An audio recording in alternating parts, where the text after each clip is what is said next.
Hey, welcome to the Command Post. I'm Rick Lasky, and our good buddy Chief John Sulkla had to go back early, leave Indy a day early, which has never really happened before. He's got to do something with his wife, which we know how that works. And so John took off. So we've got two guests that are not guests. They're good friends, is what they are. Chief Curtis Burt, Chief Scott Thompson. Chief Thompson, the author of the best-selling book, The Functional Fire Company.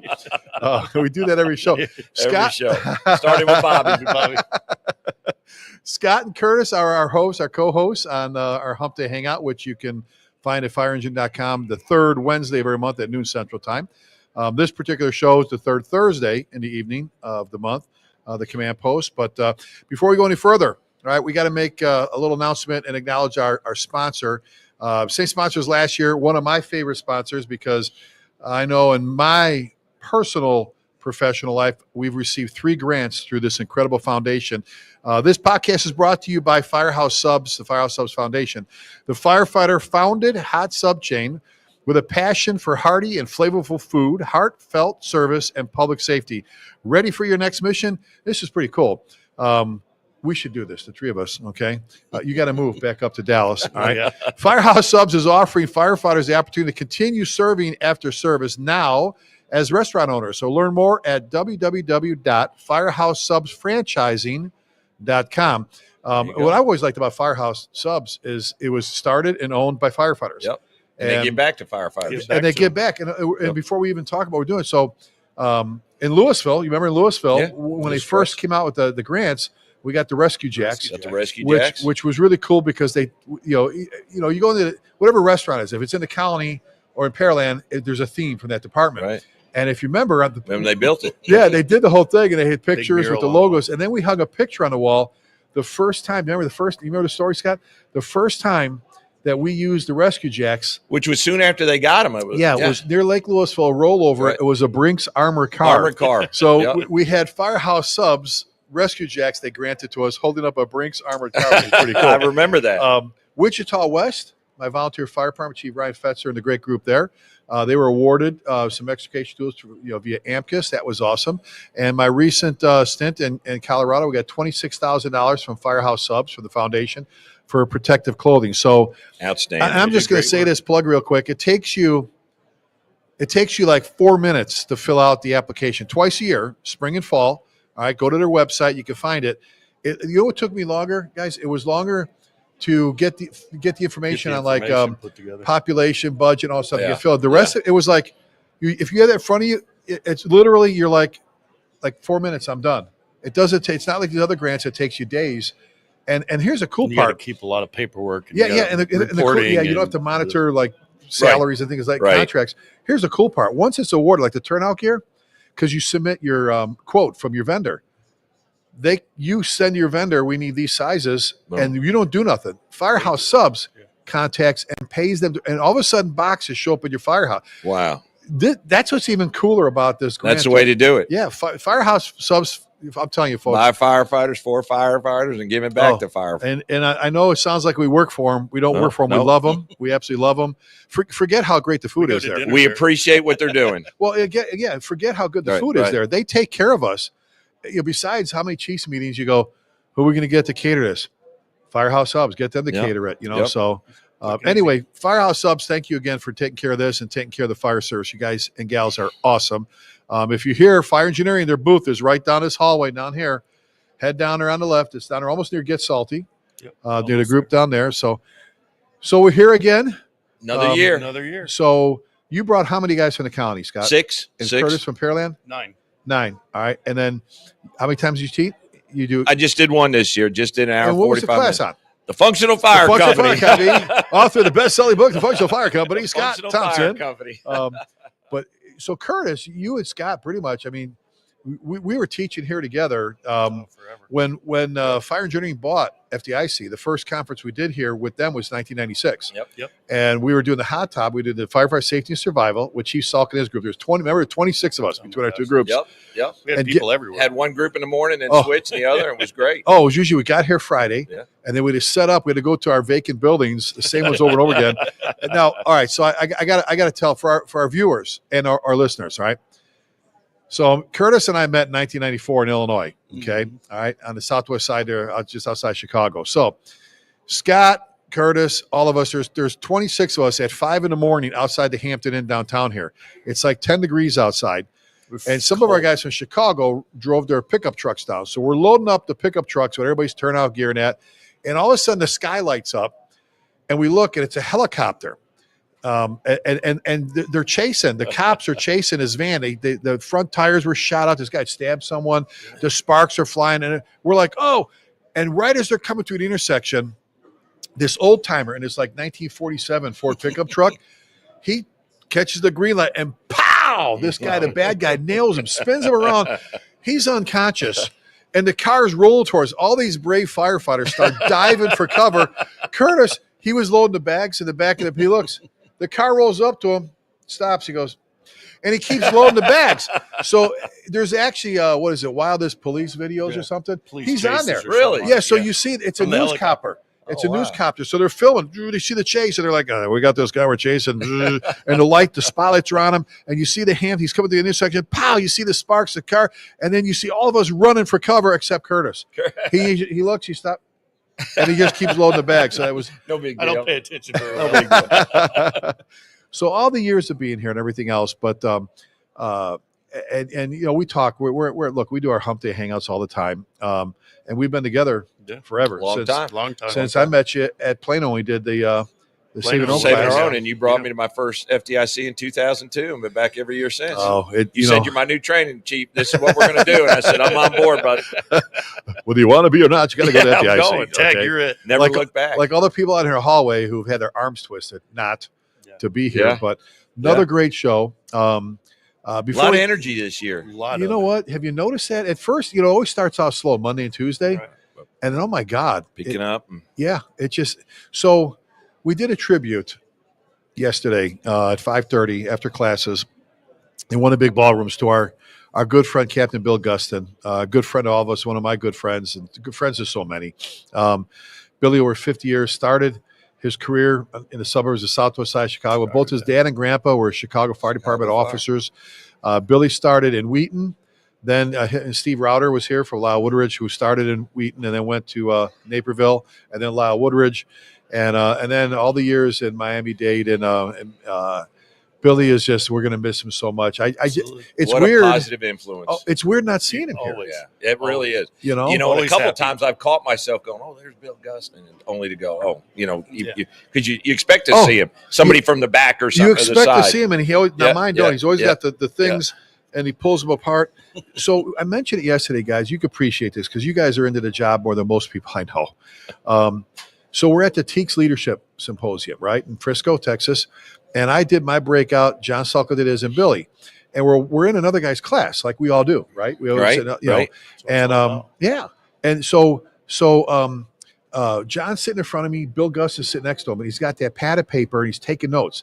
And the kid behind me, he taps on my shoulder. He goes, "This is awesome." He goes, "I just sat through Captain Gustin's class, and now he's in the front row taking notes of this class." I go, and he goes, "That's so awesome." I go, "That's why he's as great as he is." That's why he does it. Always a student, lifelong learner. Well, so let me ask, Kurt, what's your thoughts on those that think they know it all? Oh, you never are going to know it all. I mean, this whole job, just like Scott was saying, you have got to be learning every day. And the job is changing. It's not the same way it was when we got on the job. So there's always something new, and you always have to keep learning. I went handful of classes. I couldn't even get into all the classes I wanted to go to this week. There's some great ones. And now you have a son on a job that now I've always said it's one thing to be on a job. It's another thing once your kid gets on a job because you look at things differently. Scott, you've got two working at a busy ass fire department for a great boss, by the way. A great boss. Great boss. Arlington, Texas. And great company officers. So blessed. They got a good chief, a great ops chief, and Chief Shanklin, and then Captain Eck and Captain Patton, both truck captains. They couldn't be in a better place. Well, so rather than let's talk about the same thing about the know-it-alls, talk about that. So Arlington, Texas has a great reputation for being a safe, aggressive fire department. Well, you had them. Home of the Cowboys and the Rangers, so you kind of know where it is, but a happening place. It's a semi-pro football team we have 18 in Texas. firehouses. But Scott, we had their crew. Maybe they made the grabs. Yeah, yeah. We talked Brought about 'em on. aggressive. David Rose, our boss here, Chief David Rose, talks about Right. the only reason we stretch hose lines, the only reason we ventilate, the only is to search searchable spaces. And remember, you had him on. Yeah. The mom and the 2 kids trapped upstairs, and they're in the closet, Yep. and they're trying to push. He said, I thought there was a German Shepherd growling on the other side of the door because that's all I heard. That was the mom. Yep. And they all made it. They all made it. But that's Arlington's MO, man. That's their that's how they work, man. So Great organization. What does that take? In your eyes, what does it take to put the whole department together? What's it take? Well, but we've talked about that. It's leadership, Rick. We've seen those departments, and Arlington was one of them. Places everybody wanted to work for, and then something changes, one thing changes, and then nobody wants to, and then the change comes back. So, and we're all chiefs, and I don't want to say it to toot our own horns, but it's got to start at the top. And you got to love your guys. You got to support them. We like to say you got to let firefighters be firefighters. And I think one of the big problems chiefs make is they default to no instead of saying yes. Man, you say let yes, and a lot of good things happen. I'll tell one of our stories real quick. Jerry Wells and Seth Taylor came into the office one day and they wanted to buy a welder. Of course, I came into you and you said, yeah, no problem. And so I don't know what a welder was. I didn't even know how much money we had, but I said, yeah, no problem. But I mean, it's not a big ask. But you remember the stuff they built, the flat roof prop, all the forcible engine. I had to go down and tell them to stop building stuff because we were running out of land.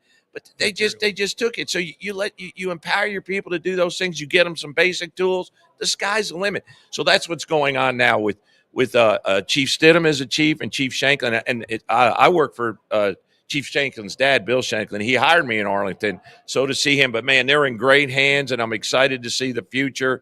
They got great bosses. They go to a lot of fires. So it's exciting to see him. And Braden left Dallas to go there to work for Chief Stidham and to be with his brother. So it's exciting. But thank you for asking me about it. No, you and I talk about this all the time. And you have a vested interest. You have 2 boys on there. Absolutely. And you have every right to be very critical of where they work, because those are your 2 sons. Absolutely. That you love them. Well, you love your grandkids more, but we all do. Yeah. But you love your sons. So if anybody's got a right to be a little bit picky about where they're working, it's you.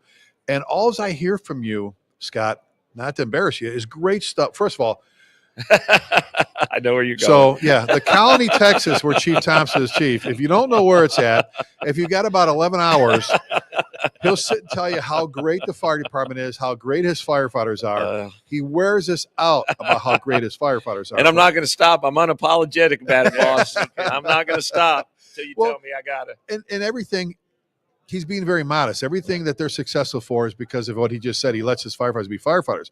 But you've got a son on Galveston. Galveston's another great fire department. But let's go to Pearland. Another great boss. A lot of good things going on there. Yeah, but we all know his boss. Curtis was he worked for us, and then became the chief. And we were the chief of the same department at one point. You came into Lake Cities after me, and you made the connection. But, well, you tricked them. You said, "Come on down to Texas for a visit, Curtis. You like the Aggies. You named your dog Aggie or Golden Retriever. Just come on down for a visit. Bring a big suitcase with a lot of clothes." And it was like we put the gates up. You and Phoebe stayed at the house for a while, and it all worked out. They got back up north, and they got back to Illinois, and there was a for sale sign in front of their house, and a realtor said your house is sold. So we. But never looked back. But you work for Jay Taylor, another great boss. You just talked about him. And I'm just going to ask you, Kurt, put you on the spot. Why is this so much fun working for him? Exactly what he was talking about. Well, you saw some of the transition from what it was to what it is now. So we had a lot of growing to do and a lot of changing to do. And he came in and he used all of us, and he let us do what we're good at, and he just let us go. Let firefighters be firefighters. He was letting assistants be assistants. He was letting battalions be battalions. He was letting the captains be captains. The other thing that's important, though, Rick, and you did a great job of this, I think one of the things fire chiefs fail to give their organization, you got to provide a vision, because you're asking your people to do a lot of things, right? We're going to change this, we're going to implement this. But I think if you can articulate, package it, and communicate the vision so every level of the organization can understand it, there's got to be something to buy into. You want them to buy into the mission, a mission mindset, but you want to buy into the direction. And it's not drinking the Kool-Aid and all that stuff. It's just chiefs that don't – if you don't have a vision, what are you working towards every day? It's like shooting a gun and there's no target. And I think a lot of fire chiefs fail to invest the time to do that, but it pays tremendous dividends And you got to adjust it. You got to tweak it. You got to have the humility to say, all right, I was wrong on this. But, we made a lot of unique changes in the colony. And I asked, imagine a fire chief coming in saying, we're going to put these single role paramedics in a firehouse. I started to believe they didn't even breathe the same air. It'll never work. It's going to, but if you sell it and you explain the why and you're willing to say it's not working, the guys will make it work. Well, sometimes if they believe in it. Well, yeah. And sometimes when you follow maybe what was a poor setup before, they're ready. I think the challenge is more when they're dying for leadership. Sometimes the walk in a department that's got everything going in a great direction is difficult because now you're trying to match that. Sometimes you come in where there were some strains and some difficulties, which all three of us have come into departments where it's been that way. But it goes back to, and the reason I call my circle of friends, you guys and John and the Mike Dugans and is because the people we hang with love talking about the job so much. They're in the job. Yeah, they're into the job, and it kind of spoils us. Oh, and John's got 50 years in the fire service. He'll call me, holy cow. I had to clean that up for years. They told me I can't curse here, so they would say, holy cow, and he goes, you got to see this. This is unbelievable. I saw this. He's like, I'm like, guy's got 50 years in the fire service. Still gets excited about it. I don't know if you heard me tell my Ellen Brunacini story about learning. So Bobby Halton, God rest Bobby. Bobby, Bruno, and I we get in early in Tulsa for a FDIC advisory board meeting years ago. And we're going to go teach a program in Rogers, Arkansas. So it was like a 4.5 hour drive. Bobby's driving. I'm in the front seat. Bruno's in the back seat. The whole way there on the shoulder, he's tapping me. Rick, read this article. Rick, watch this video. I'm like, I looked at Bobby. I said, does he ever take a nap? He was like 70-something years, and he was non-stop learning. All the time. And I'm like, and then I kind of go, duh, Rick, that's the Bill Gustin sitting in the front row taking notes. Yeah. That's us, I mean, sometimes you got to switch your department. We talk about this. Your leadership lifespan as a chief, after a while, they don't get tired of each other because they're promoting, retiring, moving stations. But you could be building them spaceships. You could have Elon Musk and they're building your rocket ships, and they're like, well, after a while, it's kind of like be careful what you wish for. We tell guys. So we've done it where we've had to make some changes, but it goes back to the success of the department is how much you love the job. So let me ask you guys this. Let's change gears for a moment here. All right. And Kurt, all the years you taught at the Academy and in Illinois at the Fire Service Institute, you and I both, not just the hands-on, but the classroom stuff.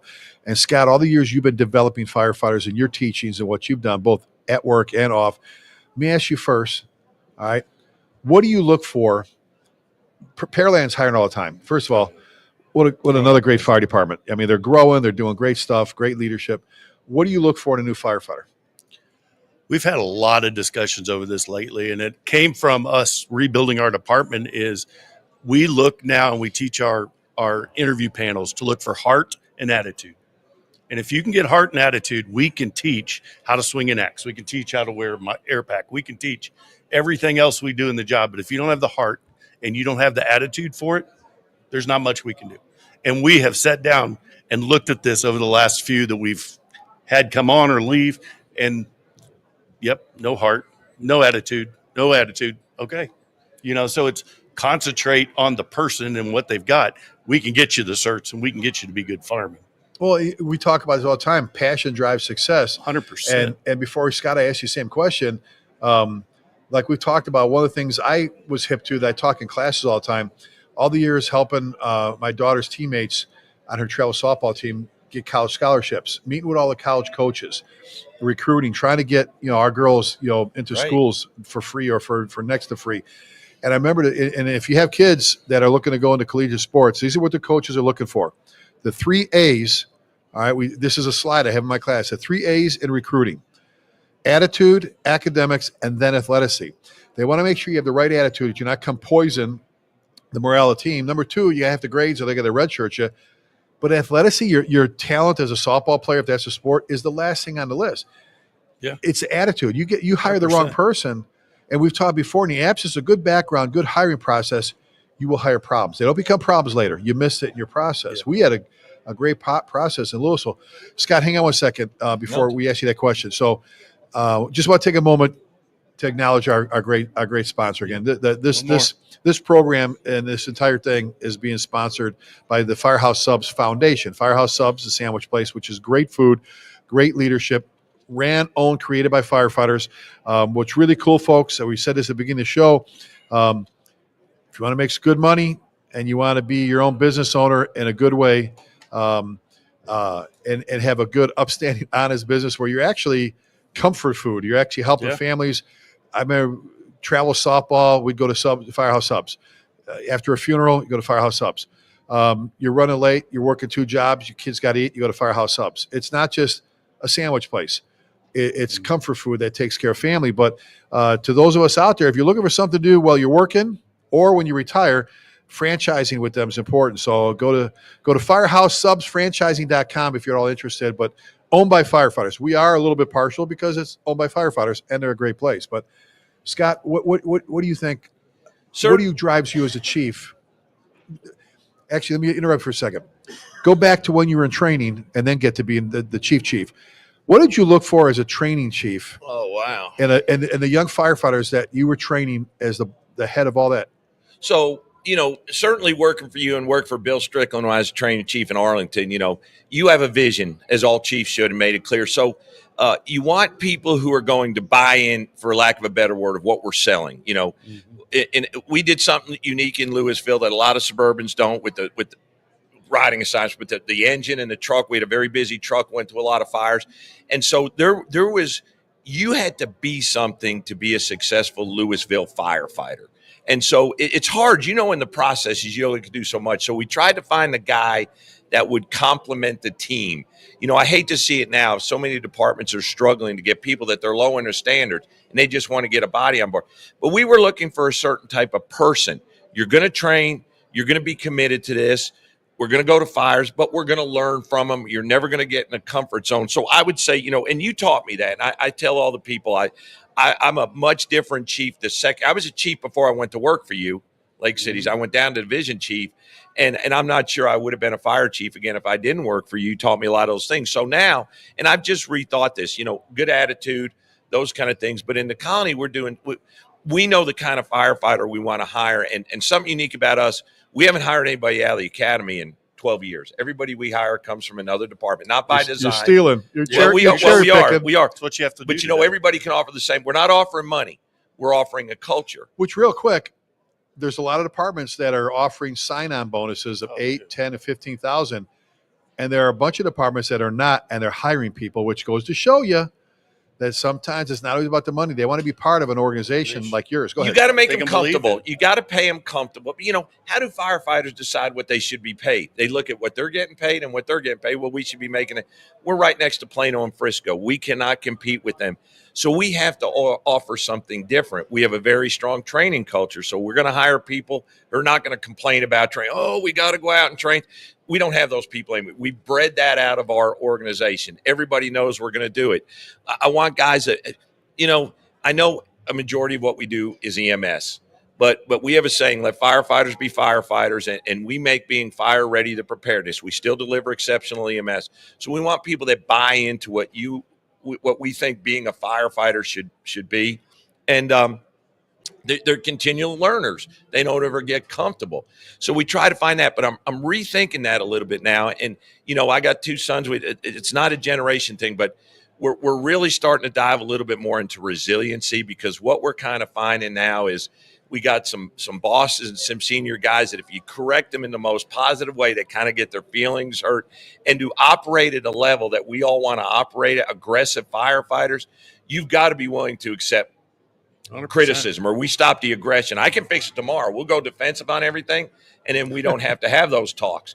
But we're going to be a different organization. So I'm starting. We just hired a Navy SEAL, and we hire guys that work on ranches and farms. You get a different type of person when you get a vet, a military vet. No, so I want the person with the heart. I want the person with the passion. We obviously want to make a career with the colony, and that's like you had the conversation is we want to make sure it's a good fit on both ends.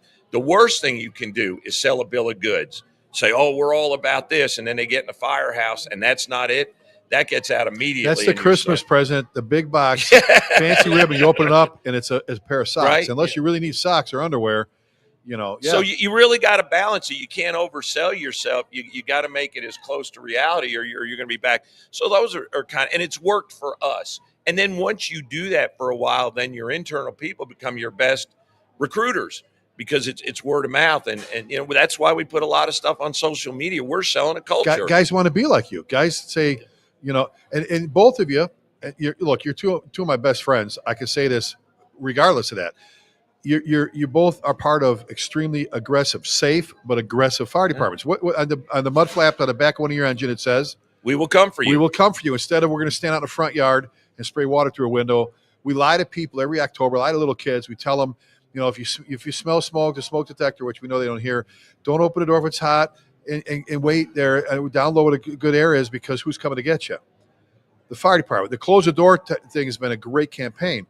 We're telling people to close the door and wait for us. And in some places, we're not going in. And now I love the guys that post the social media pictures. We've seen them. The hallway's gutted. The bedroom on the left is gutted. The bedroom on the right looks like this. Yeah. And so we're telling, but you got these guys, nobody can be alive on that. I'm like, you told them to go in and close the door. They did half our VES for us. Yeah, they did the most important and part. we have an obligation to go in there and look for them if they did that. Exactly. Like David said, like David Roach says, the only reason we stretch hose, fight fires, you know, ventilate is to search searchable areas, you know. So, you know, what sells the colony and Pearland is you want to be the real thing. You want to dress up and pretend. Look, I could buy you a set of FDIY gear. You want to stand there look like that. FDI's got a great fire department. Chicago, great, one of my favorites. Right? You want to stand there and look cool. You can look cool. It's unless you bring your heart, it's a costume.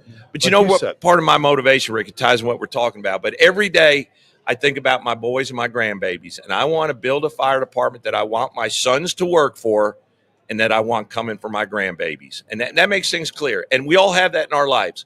We all have, you got to make it personal. But that makes things very clear to me is I want a fire department that I want my boys working in, but they're aggressive enough to go get my grandbabies. I want my grandbabies living in that fire department. Yeah.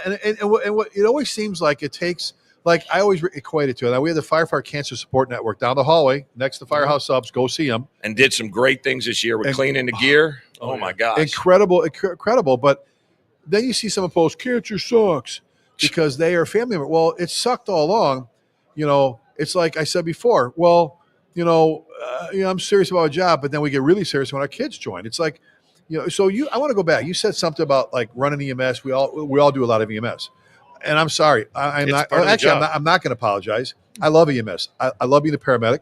I've always wanted to do it. I love going on lift assist. Yes, I said it. I love taking care of little. And those are the easy wins. You can become a rock star in those because you have total control over them. Oh, I love. First of all, you're inside pre-planned in someone's home. I love taking care of old people and all that. Are there abusers? Yes, I have an EMS chief take care of that. But you brought something up. I'm gonna go back to Scott. That you've heard John say plenty of times, Kurt. John Salka, when he was the captain of 48 engine, 6,000 to 7,000 runs a year. They were going to 10 to 15 fires a day when I used to ride with them. And then FDNY switched and started getting into EMS more. And, so they trained every engine company in the first responder thing, AEDs, all that stuff. And his guys were like, are you kidding me? They're going to be sending EMS calls. We're going to miss jobs. And I remember John, he goes, what's it say on your front piece? What's it say on your helmet front piece? 48. We're 48. What are we the best at? We're the best at fighting fires. You know what? We are the best at fighting fires. You know what else? We're going to be the best at EMS. He goes, look, you can't pick and choose. Well, we're the best at fires. We kind of suck at EMS, so don't come here with your grandma. But we're the best. No, and I've said it before. You're either the best or you're not. And that's me. I tell people if I can't be part of the best, I don't want to be. And we talked last year about Barry Gordy's creation of Motown. You know me, I'm a Motown boy. I love my buddies in Detroit. And I've been to the museum. If you watch the Making of Hitsville, and I use this in the class too. One of his tenets, besides the talent and bringing the car assembly line business to Motown to show, was competition breeds champions. And nobody wants to wear the T-shirt. You heard me say it plenty of times. We suck less than them. Everybody wants to be the best, and that doesn't happen accidentally. That doesn't happen. It happens because both of you said it. Letting firefighters play firefighter. Let them dress, act. Let them be proud of it. The traditions. Let them understand why we exist, our purpose, and they'll do great things. Let them have company logos. Let them wear the T-shirts, the job shorts. Let them have the. But it's a continuous journey, Rick. It's not, well, I got there. It's Bill Gustin. To get to what you're describing, you have to be a lifelong learner. And you've got to say, hey, I can do better in this. I need to do better. And we're in a business, and Aaron Fields, I first heard this from him, but we're in a business where if one guy messes up, a lot of other people pay the consequences. We don't get do-overs. We don't get do-overs. And you're a critical part of the team. And I don't care if it's your first day or your last day. If you mess up, a lot of other people are going to suffer. And I think we need to make that connection. We're handed a tremendous responsibility. Oh, and Curtis was instrumental in writing a lot of the tech rescue specs for the programs in Illinois, for Illinois State Fire Marshal's Office, so on and so forth. But it goes back to, like, here we are at FDIC. Not everybody can make it to FDIC. And I've been working the magazine booth because they had Right. I want to steal that thing, Mark. I'm looking at my producer right now. Mark produces our Hump Day Hangouts and other shows. That big, gigantic tablet they had in the magazine booth. Oh, they had the magazine. Oh, my God. If I could fit that in the airplane, I'm taking that thing home.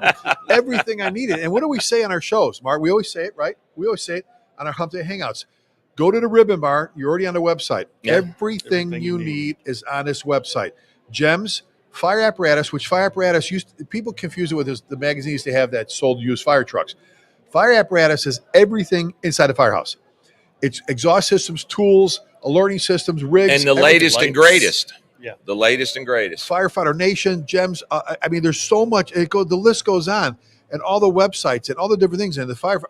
There's so much stuff. You have to actually work your ass off now to not be interested in the job. You have to actively try to avoid it. Well, so Kurt, you're here every year. Yeah. So how do you walking down the hallway? How do you pick out those firefighters that are into the job?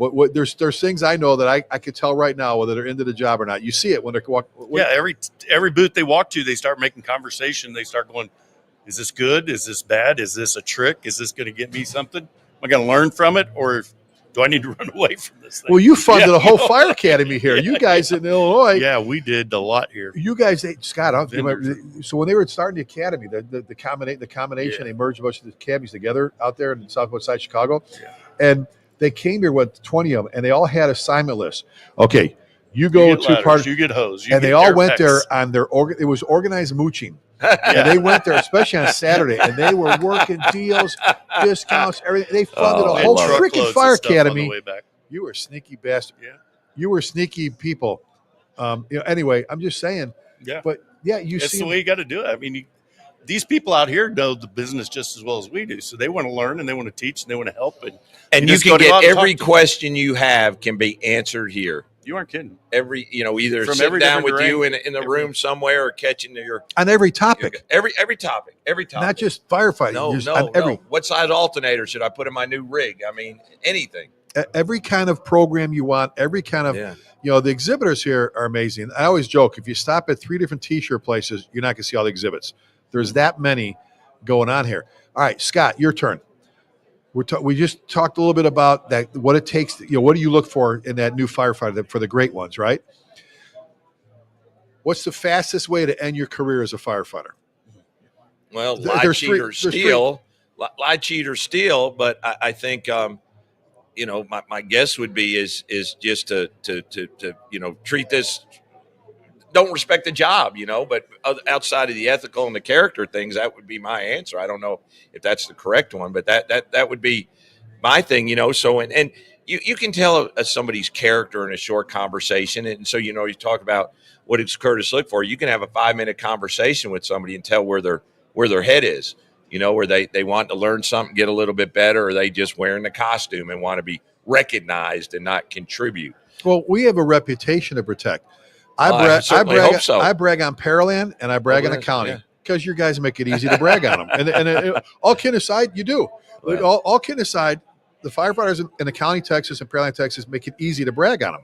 We always say, well, it's kind of easy because there's other places you go, let me find something nice to say here. Yeah. The rest of them, you guys got it going on. But not only do the rest of us have the reputation of the fire service, because what happens in another state, they don't go, did you see what happened in Oregon? No, they go, is that what your guys do? Yeah. So what they do in Oregon affects us in Texas. What they do in Texas affects them in New York. What they do in Connecticut people just see firefighter. Our reputations are on the line, and we appreciate more as bosses, but it's reminding young firefighters. And that's why I held my fingers up before I was jumped you. He said, And I went, what? I always said, what 3 things? You go, and you ran them up. I put my hand down right away because he hit it, and that's it. So you got to have quality character. Nothing else works, And people make mistakes. We're humans, but you got to do the best you can on the front side to make sure you're bringing in people with quality character that are at least willing to try to buy into what you're trying to accomplish. Oh, and Curtis, I and Scott have had kind of we talked about it. I wrote, I think I had my Pride and Ocean book about it. I call them on accidents, not on purposes. Right. Scott said innocently sometimes guys. I do it all the time. I make mistakes constantly. And they do. And there's a 1 to 10 list. 1, you should have known better. 10, you need to pack your stuff and get out. So what do you do, Kurt, to invoke in your guys and gals the posture they need to have, the passion to protect the reputation of the Pearland Fire Department? Because it's not just another fire department. You guys are very protective, like Scott is, of what you guys do. What do you do with your young guys to invoke that? What do you say to them? I think the biggest thing, and he brought it up earlier, was show them the vision. Our chief, we just recently put out another vision. Hey guys, this is where we're at. This is what we're doing. This is where we're going. And we set all officers down and say, you are to promote this vision, and this is where we're going. And it's up to you guys to hold everybody to it. But when you start seeing those little ones here and there that stay out, they're the ones that are losing the character, or not going to be the ones that are selling.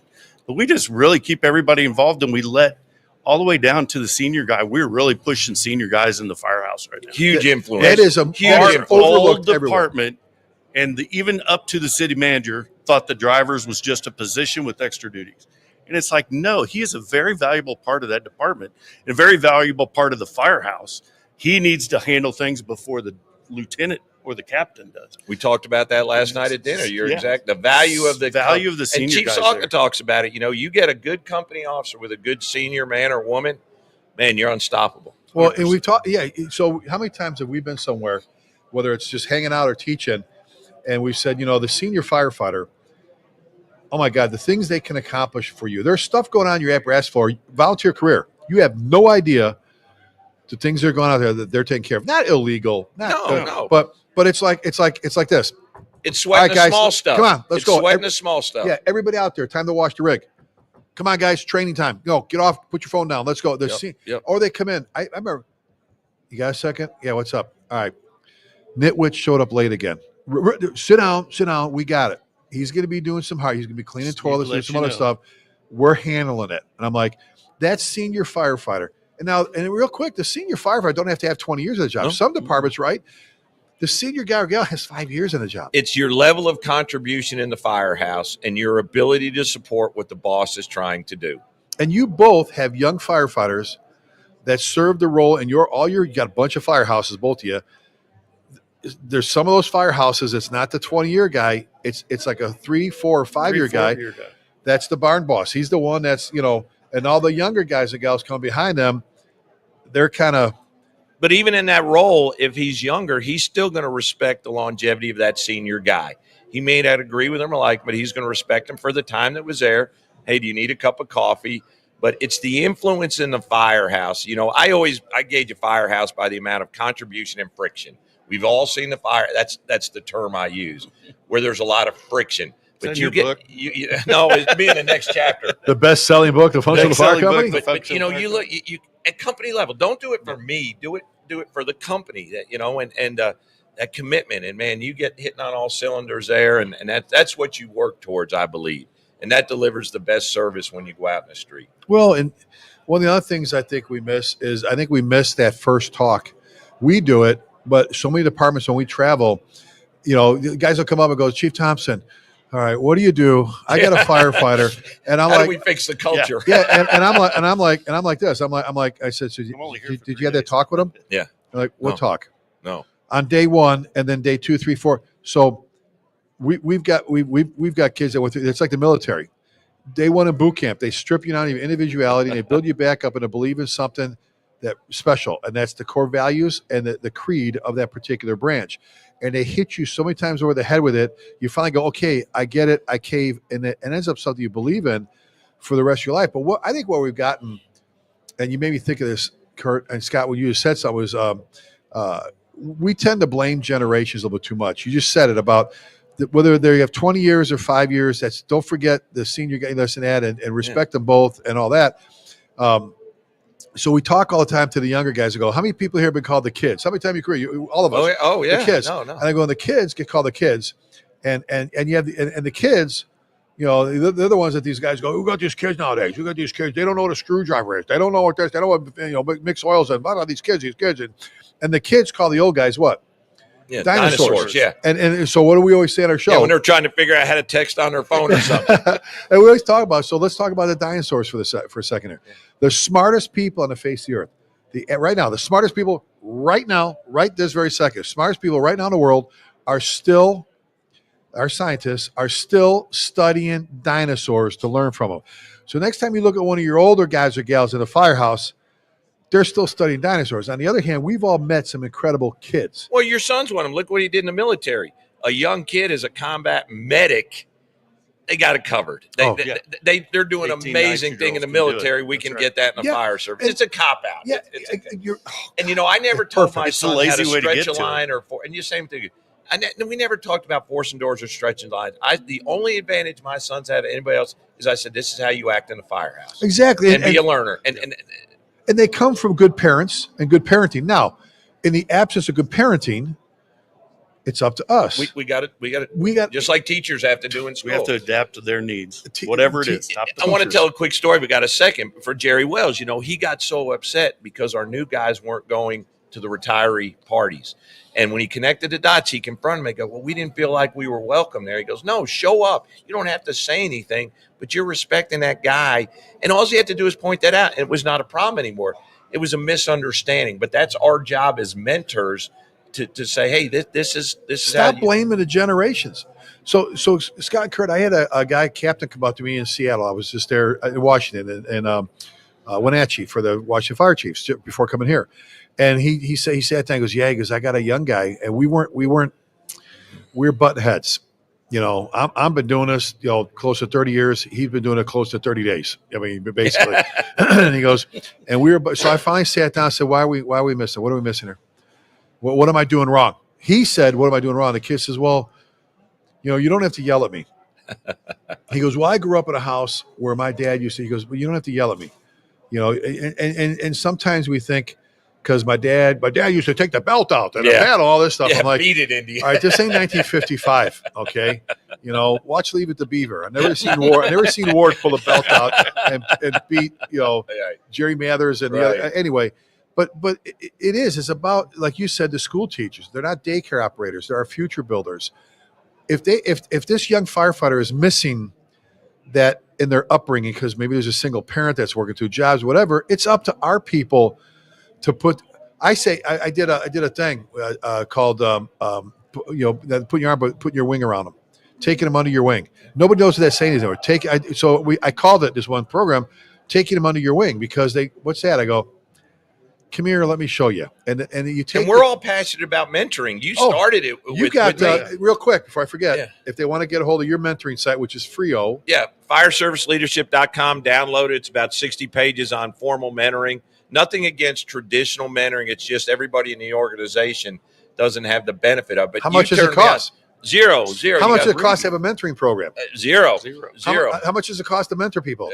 Nothing. And what does it take to mentor people? The return, nothing. Care, passion, interest, investment. And the dividends are, I have a saying, I believe mentoring is the future of fire service learning and leadership.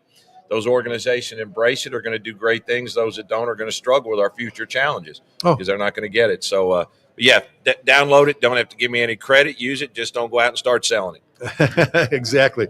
Curtis, so you're where you're at. Every one of us, everyone at this conference is where we're at in our life because of other people. Absolutely. 100%. I've got a million people I talk about that have put me where I'm at because I was born in the 1900s. All right. Fairly. All that kind of stuff, but you've had a lot of people in your life that impacted on how you are as a firefighter chief officer today. What did Captain, then Battalion Chief, but what did Captain Pete Novi do for you? God rest Pete. He was the very first person that says, you're the senior man, you figured out. And he made me be a boss as just driver of the truck.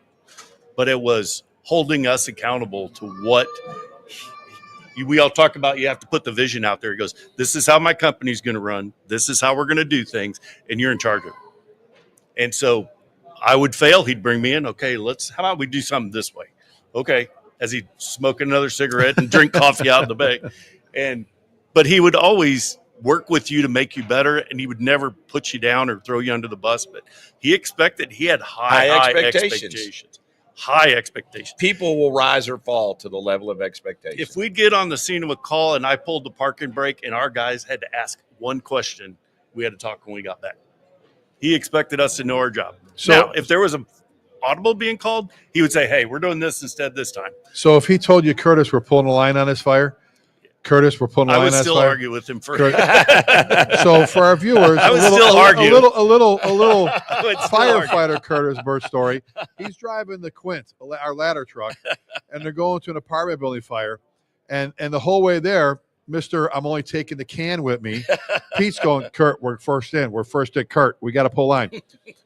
Kurt, he's not saying that. Because when you see him, he's got his mind made up already. Kurt, we're pulling a line. Sure as I can't curse here. Sure as you know what. Sure as sugar. With the can, hold the line. He's up to the third floor. When we get to fire, like, hold the line. And Pete's like, we had 5 gallons. Pete's looking at me. His face gets red. He's like, I told Curtis on the way here 99 times we're pulling a line, and he still took the damn. No. Hey. So my other funny Curtis story, Scott, is we got a good house fire going, and we get there, and I tell Jay to box it. We got good fire up in the. So Kurt, get the roof. He's up there. I turn around. He's inside pulling ceiling. And I'm Curtis. And he looks. I go, Curtis. He looks. I go, the roof. He goes, it's done. And I went. That's why there's no smoke in here anymore. I went like this. I went, good job. I'm going to go stand outside where I belong and shut my mouth. I was like, Chief Coffee's here. That was fun when we were all going to fires together, though, when you were in Lake City and we were in Louisville. And you asked, I remember we're mutual aid in Lake City with your chief, and we're inside overhauling. All of a sudden, all the lights go out. And I go, what happened to all the portable lights? And you said, oh, so-and-so's department just left. I go, no, wait a minute. Wait, they have another call? Yeah. No, they just said they're leaving. No. And they unplugged their freaking lights and they left. I went, yeah. No. Serious, Scott. Where are the guys that lights? Because they left. I go, like, left to go to the bathroom? He goes, no, they just left. And I'm like, they were tired of being there. Like left? He goes, no, not left. Left. Yeah. And then you go, True I go, story. well, shit, I will send it. I go, we'll send you anything you want up here. Yeah. And that's a nice thing about, I think, that the relationship all three of us have and you guys still have, where you can call and we'll keep sending until we run out of stuff because we'll backfill.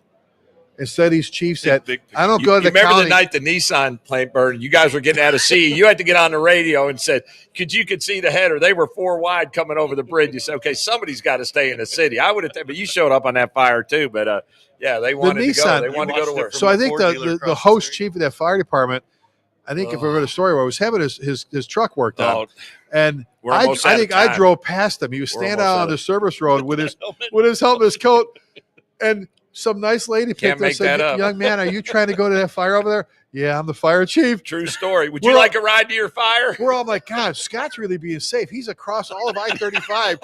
Come on.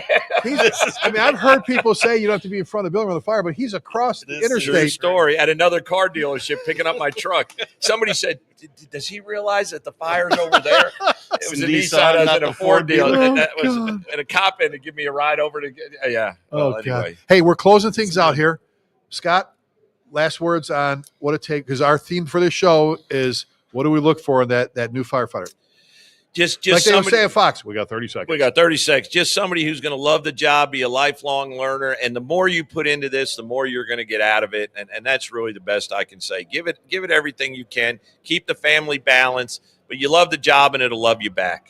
Email if they want to get old Chief Scott at fireserviceleadership.com. fireserviceleadership.com to download the mentoring document. And there's also a training document. Feel free to do what you want with those. And if you want the best-selling book, The Functional Fire Company, go to fireinjurybooks.com. Curtis, 30 seconds. I think the biggest thing you need to know when you come here is this job doesn't owe you anything. Nothing. You owe it everything.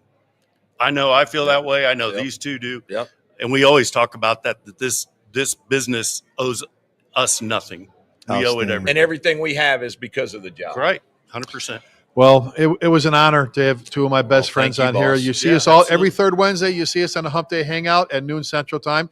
You know, Scott Curtis and John Salka, we're all the team that takes care of that stuff. Don't forget, if you're here, visit the Firehouse Subs Foundation booth. You know what? Firehouse Subs, the foundation, the whole group. Thank you so much for what you do. Thanks for putting this on. Thanks for taking care of so many people. Firehouse Subs is saving lives through their foundation, the grants. The stuff they do for fire departments out there is incredible. So thank you. God bless you. Enjoy Thanks for joining us. FDIC. Good night. Mark, to your crew, thank you guys. You did Thank a great you. job. Appreciate Thank it. you.